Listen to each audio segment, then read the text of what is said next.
శ్రీనివాసరావు గారు good morning.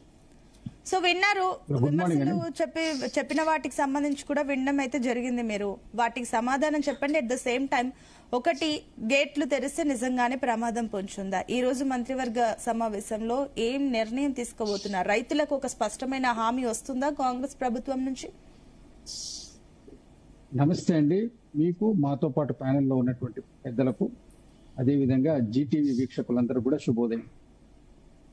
ఇవాళ మంత్రివర్గం కీలకమైనటువంటి అంశం ప్రస్తుతం ఎన్నుకుంటున్నటువంటి ఎలినోవా ఎఫెక్ట్, వర్షాభావ పరిస్థితి రాష్ట్ర వ్యాప్తంగా ఉన్నటువంటి దాన్ని చేయాల్సినటువంటి ఎఫెక్టివ్ స్టెప్స్ అండ్ మన ఎమర్జెన్సీ మెజర్స్ ఏం తీసుకోవాలనేటువంటి దాని మీద గత కొన్ని రోజులుగా నీటిపారుదల శాఖ మార్చలేనటువంటి ఉత్తమ్ కుమార్ రెడ్డి గారు, బట్టి విక్రమార్క గారు, అనేక మంది కేబినెట్ ప్రముఖులందరూ కలిసి చేస్తున్నటువంటి పర్యటనలు, వాటి మీద తీసుకుంటున్న ఫీడ్బ్యాక్ ను అన్ని క్రోడీకరించి కేబినెట్ లో చర్చించి దాని మీద ఒక కాళేశ్వరమే కాదు అనేకమైనటువంటి మెజర్స్ మీద ఏం చేయాలి, ఇప్పుడు ఈ కరువును, ఇప్పుడు ఉన్నటువంటి ప్రస్తుత కరువును, ఎలినోవా పరిస్థితిని ఎదుర్కోవడానికి ఏం చేయాలన్న దాని మీద ఎక్స్పర్ట్ రిపోర్ట్స్, అఫీషియల్ ఫీడ్బ్యాక్స్ అన్ని తీసుకొని దాని మీద నిర్ణయం చేయడానికి కేబినెట్ సమావేశం అవుతుంది. ఇంతకుముందు పెద్దలు కాపరా ప్రసాద్ గారు మాట్లాడుతూ వారు ఏమన్నారు అంటే, 2 సంవత్సరాల క్రితమే నేషనల్ సెక్యూరిటీ డ్యామ్ అథారిటీ ఇచ్చింది రిపోర్టు, ఇచ్చిన తర్వాత కూడా ఇప్పటి వరకు రిపేర్ చేయలేదు అన్నారు. అయితే వారికి తెలుసు, వారు సీనియర్ జర్నలిస్టు, ప్రముఖ నాయకులు. 2 సంవత్సరాల క్రితం ఇచ్చిన ఫస్ట్ రిపోర్టు, మీరు నేషనల్ సెక్యూరిటీ డ్యామ్ అథారిటీ ఇచ్చిన ఫస్ట్ రిపోర్టు మీరు ఏమి కూడా చేయొద్దు అని ఇచ్చింది ఫస్ట్. తర్వాత 10-11 నెలల క్రితం ఇచ్చినటువంటి రిపోర్ట్లో, సంవత్సరం క్రితం ఇచ్చినటువంటి రిపోర్ట్లో దీన్ని రిపేర్ చేసి మీరు ఫర్దర్ ఎఫెక్టివ్ స్టెప్స్ చేయమని ఇచ్చింది. దానికి కూడా థరో ఇన్వెస్టిగేషన్ చేసి, థరో ఇన్వెస్టిగేషన్ అంటే అక్కడ బోర్వెల్స్ చేస్తున్నారు, సాయిల్ అక్కడ ఉన్నటువంటి శాండ్, దాని పరిస్థితి కోసం చాలా మంచి ఓవర్వెల్స్, వాటిని ఏమంటారంటే వాటిని చాలా డిగ్గింగ్ చేసుకుంటూ దాని ఒక ఎర్త్ చెకప్, మిగిలినన్నీ కూడా ఇన్వెస్టిగేషన్స్ జరుగుతున్నాయి. టెండర్స్ కూడా కాల్ఫర్ చేసింది. ఇవన్నీ జరుగుతున్న పరిస్థితుల్లో కూడా దీనికి ఇవాళ 2 సంవత్సరాల క్రితం చెప్పడం అనేది వారికి అది రెండో అంశం. కాళేశ్వరం ప్రాజెక్టు 94,000 కోట్లు, 1,00,000 కోట్ల అవినీతి జరిగిందని చెప్తుండ్రు.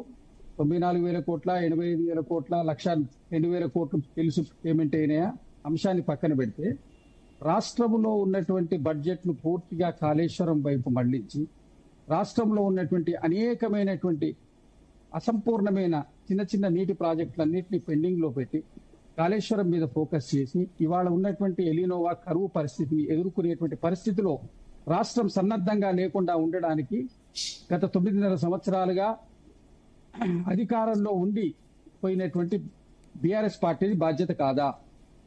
తర్వాత ఇవాళ కేబినెట్ నిర్ణయం దీని మీద ఎవరు ఏం మాట్లాడుకుంటున్నారు, సరే ఎవరి పొలిటికల్ పార్టీస్ మైలేజ్ కోసం వాళ్ళ తీరులో మాట్లాడుకుంటున్నారు. ఇప్పుడున్నటువంటి ఈ పరిస్థితికి మల్లన్న సాగర్ నుంచి వాటర్ లిఫ్ట్ చేస్తున్నారు, అది కాళేశ్వరంలో భాగం కాదా అని అడుగుతారు. కేసీఆర్ గారు కట్టినటువంటి ప్రాజెక్టులన్నీ కూడా రీడిజైనింగ్, రీనేమింగ్, దాని రీబడ్జెటింగ్ చేసినటువంటివే తప్ప కొత్తగా వారు స్టార్ట్ చేసినటువంటి ప్రాజెక్ట్ పేరు ఒక్కటి చెప్పమనండి. ప్రాణహిత చేవెళ్ళనే దాన్ని తీసుకుపోయి కాళేశ్వరం చేసిండ్రు, ప్రాజెక్ట్ కాస్ట్ పెంచిండ్రు. 38,000 కోట్లు ఉన్నటువంటి ప్రాజెక్టును 95,000 కోట్ల రూపాయల వరకు తీసుకుపోయిండ్రు. 1,00,000 కోట్లు దాటే విధంగా 1,40,000 కోట్ల బడ్జెట్ కు దాన్ని చేర్చిండ్రు. మీరు కూడా పెంచారు కదా, ఇప్పుడు పెండింగ్ ఉన్న ప్రాజెక్టులకి 1,26,000 పైచిలుక మీరు కూడా బడ్జెట్ పెంచారు కదా, మిగిలిన ప్రాజెక్ట్స్ ప్రాజెక్ట్ కాస్ట్ పెంచండి. ఇప్పుడు ప్రతిసారి దానికి 15 to 20%, 25% దానికి ఎన్హాన్స్మెంట్ ప్రొవిజన్ ఉంటుంది. ప్రొవిజన్ ఉన్నంత వరకే పెట్టింది కానీ రీనేమింగ్ అండ్ రీడిజైనింగ్ చేసి ఎక్కడ కూడా ప్రాజెక్ట్ ను పూర్తిగా ఎన్హాన్స్ చేయలేదు. 30,000 ప్రాజెక్ట్ 40,000 ఎక్కడ చేయలేదు. 15-20% ఉన్నటువంటి ధరల వేరియేషన్ తోటి పెంచుకునేటువంటి ఆస్కారం ఉన్నంత వరకు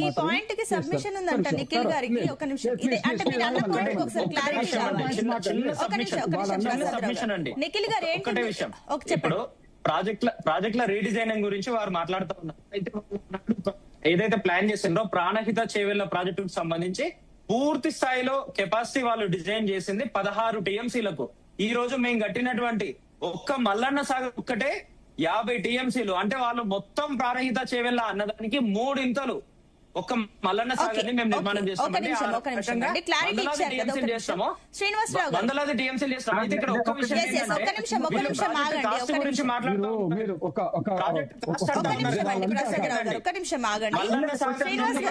నిఖిల్ గారు, మీరు అడిగారు, మీరు సబ్మిషన్ అడిగారు కదా, నేను దానికి ఇచ్చాను, మీరు దానికి క్లారిటీ ఇచ్చారు. ఒక్క నిమిషం, లేదు ఒక నిమిషం శ్రీనివాస్ గారు మీరు చెప్పండి.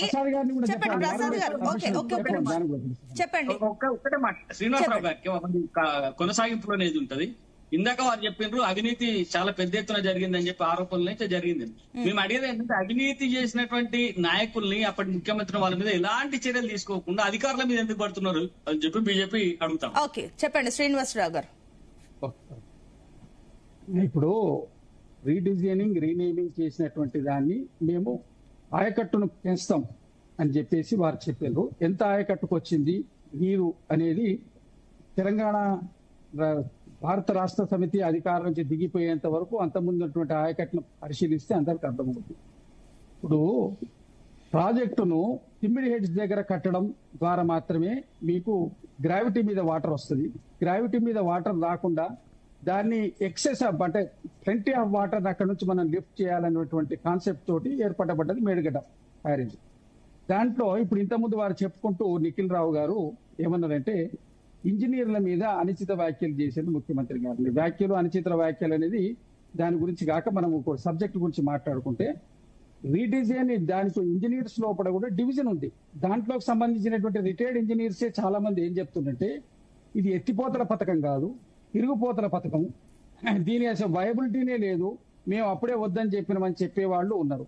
ఇవాళ బాగుంది చేయమని చెప్పేవాళ్ళు ఉన్నారు. మొన్న చెప్పినటువంటి వారి ఇంజనీర్ గారే అవతరించినటువంటి చాలా ఇంటర్వ్యూస్ లో మేము ఎగ్జాక్ట్ గా చెప్పింది ఇది కాదు, బట్ కాకపోతే ఇప్పుడు ఉన్నటువంటి పరిస్థితుల్లో చేద్దామని చెప్పినామని చెప్పినారు. మీరు ఇప్పుడు ఒక గవర్నమెంట్ అయినా పని చేయాలంటే విశ్రాంత అధికారుల యొక్క సూచన సలహాల మేరకు చేస్తుందా? ఇప్పుడు ఎగ్జిస్టింగ్ ఉన్నటువంటి మాకున్నటువంటి ఇంజనీర్స్ యొక్క సలహాల మీద చేయాలన్నా? ఎగ్జిస్టింగ్ ఉన్నటువంటి engineers national security dam authority వాళ్ళ దగ్గర నుంచి వచ్చినటువంటి రిపోర్ట్ ప్రకారం అక్కడ వయబిలిటీ లేదు, ఇబ్బంది లేదనేది స్పష్టంగా చెప్తుంటే రిటైర్డ్ ఇంజనీర్లు చెప్పిండ్రు, మాజీ ముఖ్యమంత్రి చెప్పిండు, మాజీ మంత్రులను చెప్తున్నాం చేయండి అంటే కాదు కదా. ప్రస్తుత అధికారంలో ఉన్నటువంటి ప్రభుత్వం, ప్రస్తుతం అధికారంలో ఉన్న అధికారులు దాని మీద నిర్ణయం తీసుకుంటే అది ప్రజాహితంగా తీసుకుంటారు. దానికి ఒక ప్రాసెస్ ప్రకారం చేస్తారు. రేపు ఒక రోజు నీళ్లు నింపేసి ఏదైనా జరగకూడని ప్రమాదం జరిగితే ఏమంటారు? ప్రభుత్వం ఒక అడుగు వేయాలంటే 10 సార్లు ఆలోచించి ముందుకు పోవాల్సి ఉంటుంది. అంతేగాని వీరు సలహాలు చెప్పిండ్రు, వీళ్ళు అడావుడు పెట్టిందని నిర్ణయాలు తీసుకుంటే ప్రమాదం జరిగితే ఎవరు బాధ్యత వహిస్తారు? దానికి కూడా ఒక సొల్యూషన్ చెప్పారు ముఖ్యమంత్రి గారు. హౌస్ ను మేము కాల్ఫర్ చేస్తాము, ప్రధాన ప్రతిపక్ష నాయకుడైనటువంటి కేసీఆర్ గారిని హౌస్ కు రమ్మనమనండి, వారు దాని మీద స్టడీ చేసి దాని మీద పూర్తి లోతైనటువంటి అధ్యయనం చేసింది కదా కేసీఆర్ గారు. దానికి సంబంధించి ఇప్పుడున్నటువంటి దాన్ని ఎట్లా ఓవర్కమ్ చేయాలనో ఫ్లోర్ లో చెప్తే, ఈ ప్రెస్ మీట్లు పెట్టి చెప్తే కాదు, ఫ్లోర్ లో చెప్తే దాని మీద అది సహేతుకంగా ఉంటే మా ఇంజనీర్లు వీళ్ళందరూ కూడా ఎస్టాబ్లిష్మెంట్ మధ్య కూడా యాక్సెప్ట్ చేసే విధంగా సభలో చర్చించి యాక్సెప్టబుల్ సజెషన్ వస్తే దాన్ని ఇంప్లిమెంట్ చేద్దామని చెప్పారు. ఆ ఒక్క విషయం మీద మరి ఎందుకు మాట్లాడరు? ఇప్పుడు మీకు ఈ సమస్యకు ఊరికే సవాళ్లు ప్రతి సవాళ్ళు కాదు. బీఆర్ఎస్ వాళ్ళు ఈ సబ్జెక్ట్ గురించి మాట్లాడదలుచుకుంటే అసెంబ్లీకి రావాలి. బయట మీడియాలో మాట్లాడుకుంటే ఇది కెనాల్ అటెన్షన్ డైవర్ట్ చేయడం కాకపోతే మీకు ఇచ్చినటువంటి ప్రధాన ప్రతిపక్ష పాత్ర మీరు అసెంబ్లీ ఏ రోజు కావాలంటే ఆ రోజు కాల్ఫర్ చేస్తా అని చెప్పారు. మీకు నచ్చిన డేట్ చెప్పమన్నారు. మరి ఆ రోజు మీరు రమ్మనమనండి, కేసీఆర్ గారిని రమ్మనమనండి, దాన్ని ప్రజెంటేషన్ చేయమంటే ఒకటేసారి హరీష్ రావు గారు దాని ఇరిగేషన్ మినిస్టర్ గా ఉన్నారు, రెండోసారి కేసీఆర్ గారే ఉన్నారు. వారిద్దరు కూర్చొని చెప్తారు. వారు చెప్పేటువంటి దాని మీద ప్రభుత్వం దాని మీద తీసుకొని ముందుకు పోద్ది.